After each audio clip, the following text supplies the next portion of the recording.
Hello दोस्तों, नमस्कार। Platinum classes Gorakhpur में आपका स्वागत है। दोस्तों, हम रोज मिलते हैं आपसे ग्राउंड पे रिव्यू के लिए। आज तारीख है 28 जनवरी और आज कोई भी एसएससी जीडी का एग्जाम नहीं है। आपके एग्जाम्स 30 तारीख से हैं, तो फिर हम ग्राउंड पे मिलेंगे। दोस्तों, आज मैं बात करने आया हूं कि जितना भी मैंने रिव्यू किया है उस रिव्यू में क्या मुझे लगा और क्या वहां से रिजल्ट निकल के आ रहा है, वो मैं आपसे शेयर करना चाहता हूं कि जिन भी बच्चों का भी एग्जाम है वो उसके बारे में थोड़ा सा समझ लें। जैसे आप ये देखिए कि आप 80 क्वेश्चन का को करना है और आपके पास 1 घंटे का समय है। तो आपको ये ध्यान देना है कि 80 क्वेश्चन के लिए 1 घंटे का टाइम है। आपका कैलकुलेशन तेज होगा तो ठीक है, नहीं है तो आप ये मत सोचिए कि 80 क्वेश्चन पूरे अटेम्प्ट हो जाएं। आप परफेक्शन पे काम करिए कि आपकी गलतियां कम हो और आप नंबर ऑफ क्वेश्चन जो अटेम्प्ट करें वो सही करें। अगर आप 50-55 प्लस जा रहे हैं एक्यूरेसी के साथ तो मुझे लगता है कि आपके चांसेस हैं। फिर भी 80 क्वेश्चन है, आप जितना अच्छा कर पाएंगे उतना आप अच्छा करिए। और कुछ चीज़ आप एकदम सेट कर लीजिए। जैसे क्या है कि मैथ्स का एकदम सेक्शन कंफर्म है कि यहाँ से क्वेश्चन आ रहे हैं लगातार, ठीक है। उस समय कोई बदलाव देखने को नहीं मिला है। आप उस पर अपनी स्पीड थोड़ी सी बढ़ा लीजिए। स्पीड बढ़ा लेंगे तो आपका काम बन जाएगा।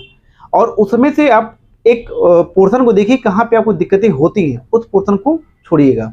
नहीं तो आप जैसे प्रॉफिट लॉस के क्वेश्चन आ रहे हैं, एवरेज आ रहा है, रेशियो आ रहा है, परसेंटेज आ रहा है, सीआई सही आ रहा है, ये सब ऐसे क्वेश्चन आ रहे हैं कि आप कर सकते हैं।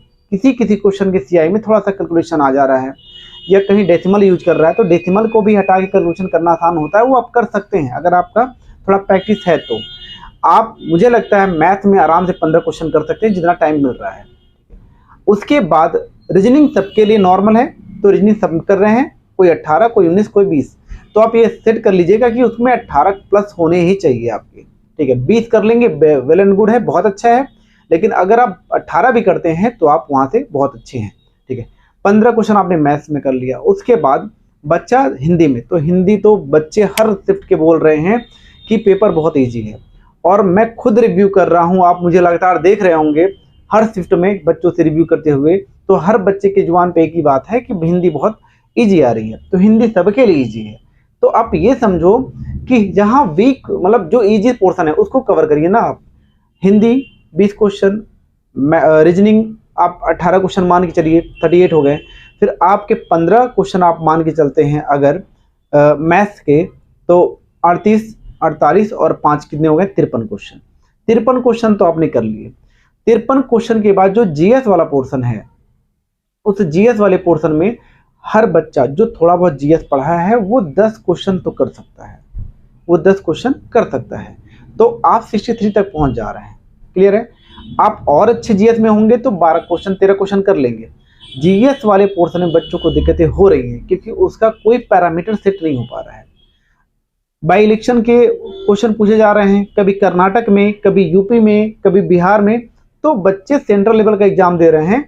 जो यूपी का बंदा है वो कर्नाटक में बाई इलेक्शन का, तो बाई इलेक्शन मतलब उपचुनाव, जो बंदा यूपी का है वो बाई इलेक्शन का तो नहीं देख सकता है, कर्नाटक में बाई इलेक्शन हुआ है, उपचुनाव हुआ, कौन जीता है।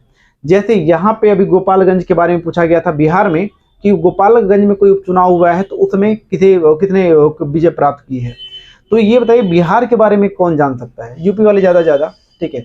बाकी इतना इंटरेस्ट तो कोई नहीं लेता है कि वो बता पाए। उसी तरह से कर्नाटक के बारे में पूछा गया है, तो कर्नाटक में तो फिर इधर के लोग जो यूपी बिहार के हैं, दिल्ली के हैं, तो फिर कर्नाटक से उनका कोई संबंध नहीं होता है, तो कर्नाटक वाली चीज़ों को नहीं जानते हैं।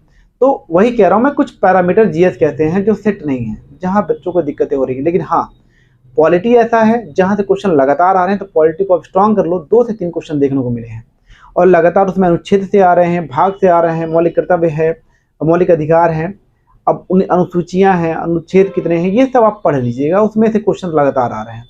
साइमन कमीशन के बारे में हो सकता है आ जाए, और आ भी रहा है। 1958-57 समय महारानी कौन सी थी, 1858 के समय में, उसके बारे में आ रहा है, तो उसको पढ़िए। हिस्ट्री से लगातार मुझे लगता है कि सभ्यता से भी क्वेश्चन लगातार आए हैं। आपको बौद्ध धर्म, जैन धर्म को अच्छे से पढ़ लेना है, वहाँ से भी क्वेश्चन आ रहे हैं। अब लास्ट जो कल पेपर हुआ था 27 जनवरी का, उसमें 16 जो महाजनपद होते हैं उनकी राजधानियों में से पूछा गया था।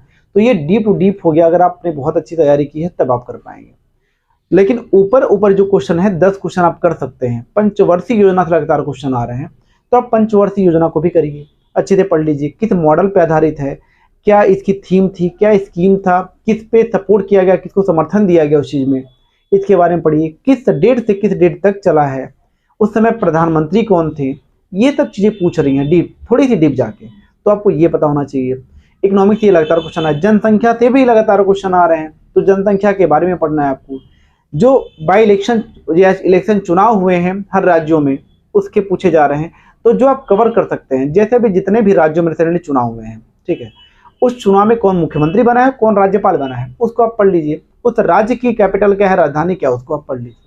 तो ऐसे करते कवर करेंगे तो कवर कर पाएंगे। अब जैसे गेम्स में देखिए 18, 15, 16 एशियन गेम, फिर उसके बाद शीतकालीन जो ओलंपिक गेम हुए हैं, ग्रीष्मकालीन ओलंपिक गेम हुए हैं, उसके बारे में पूछा जा रहा है, तो आप उसको आप देख लीजिए कैसे तैयार कर सकते हैं, ठीक है। उसके बाद जो गेम्स में कितने नंबर ऑफ प्लेयर्स होते हैं, खिलाड़ी कितने होते हैं, खिलाड़ियों की संख्या कितनी होती है, और उसके बाद जो ग्राउंड यूज होता है, मान लीजिए क्रिकेट है तो क्रिकेट में जो वो पिच होती है उसकी लंबाई क्या है, बैट की लंबाई कितनी है, फुटबॉल ग्राउंड की लंबाई कितनी होती है, जो गोल किया जाता है उसकी लंबाई चौड़ाई कितनी होती है, तो ये सब भी क्वेश्चन पूछा जा रहा है। तो आप जब देखेंगे एनालिसिस को ध्यान से, तो ये निकल के आएगा कि लगातार इस तरह के प्रश्न आ रहे हैं। तो अगर आपके पास टाइम है तो उन चीज़ों पर फोकस करिए जहाँ पे आप कर पाएँ, नहीं टाइम है छोड़िए, कोई दिक्कत नहीं है। आपका मैथ, रीजनिंग और हिंदी वाला सेक्शन को स्ट्रॉन्ग रखिए ताकि आप उसमें क्वेश्चन कर लें। और क्वेश्चन को अटेम्प्ट करने के लिए मेरे दोस्तों सबसे पहले आप जीएस या हिंदी को अटेम्प्ट करिए, फिर रीजनिंग को, मैथ सबसे लास्ट में करिएगा। और एक टाइम सेट कर लीजिएगा कि इतने टाइम से इतने टाइम तक, क्योंकि वहाँ पे टाइमर हमारा उल्टा चलता है, रिवर्स ऑर्डर में चलता है। मैम 60 से स्टार्ट हुआ टाइमर तो 60 मिनट से फिर 59 आएगा, 58 आएगा, तो वहाँ रिवर्स चलता है, तो आपको आइडिया लग नहीं पाता है। इसलिए पेज पे किनारे लिख लीजिएगा कि 60 मिनट से हो तो 55 मिनट पे हमको छोड़ देना है जीएस, 55 से 45 मिनट या 50 मिनट तक हमको केवल हिंदी पढ़नी है, और 50 मिनट से 40 मिनट तक हमको रीजनिंग लगाना है, या 35 मिनट तक रीजनिंग लगाना है, 35 या 30 मिनट के बाद हमको मैथ लगाना है। तो टाइम स्लॉट बना लीजिएगा, वो ईजी होगा आपके लिए। एक पैरामीटर सेट करके आप जाइए, ठीक है, उसके हिसाब से आप क्वेश्चन करिए। और लगातार जो रिव्यू मिला है उसमें यही है कि मैथ कैलकुलेटिव है किसी किसी शिफ्ट में, और कई शिफ्ट में ऐसे हैं बच्चे बोल रहे हैं कि वो आराम से कर ले रहे हैं। तो आपकी किस्मत के ऊपर है, आपकी मेहनत के ऊपर है कि आप कितना अच्छा प्रैक्टिस कर पाए हैं। और मुझे लगता है कि थोड़ी सी मेहनत और करेंगे तो आप सिलेक्शन ले सकते हैं। आपको मैंने बताया है, वीडियो में मैंने बताया है, वीडियो में डाला है कि कहाँ से आपको क्या पढ़ना है। और जो कम्युनिटी पोस्ट मैं करता हूँ डेली, आप उसको भी लगा के जाइए, उसको देखिए। अभी मैंने गेम्स का नाम डाला था, जिस दिन मैंने गेम्स के बारे में डाला है उसके अगले ही दिन कबड्डी का और बेसबॉल के बारे में आया था, तो आप उसको देखिए। उसके बाद जिस दिन मैंने डाला था उसी दिन अगले दिन जो फ्रीडम ऑफ स्पीच है वो किस अनुच्छेद में है, आर्टिकल में है, उसके बारे में आया था। तो उसको कम्युनिटी को आप देखते रहिए, बहुत टाइम नहीं लगेगा, 2 मिनट का टाइम लगेगा। आप कम्युनिटी पोस्ट देखिए मैंने क्या डाला हो, उसको थोड़ा सा हेल्प मिल सकता है। वो एक रिमोट चांसेस है, हो सकता है उसमें से आ जाए, नहीं आए। वैसे भी 5 मिनट में अगर 1-2 क्वेश्चन आपके सही हो जा रहे हैं तो मुझे नहीं लगता है कि आपका कोई नुकसान है, नहीं होगा, ठीक है। लगातार मैं रिव्यू करूंगा, आपकी हेल्प करूंगा, ठीक है। इस केबिन से निकल के उस ग्राउंड पे जाऊंगा आप लोग के लिए, मेहनत मैं करूंगा, बस आप लोग सपोर्ट करते रहें। आपको लगता है कि मेरे चैनल के माध्यम से, मेरे रिव्यू के माध्यम से आपको हेल्प मिलती है, तो आप चैनल को जरूर सब्सक्राइब कर दें, शेयर कर दें और लाइक कर दें। थैंक यू दोस्तों, हम मिलते रहेंगे, एक्सपर्ट के साथ भी मिलेंगे और उनसे जानेंगे कि क्वेश्चन कैसे अटेम्प्ट करने हैं। Thank you, all the best.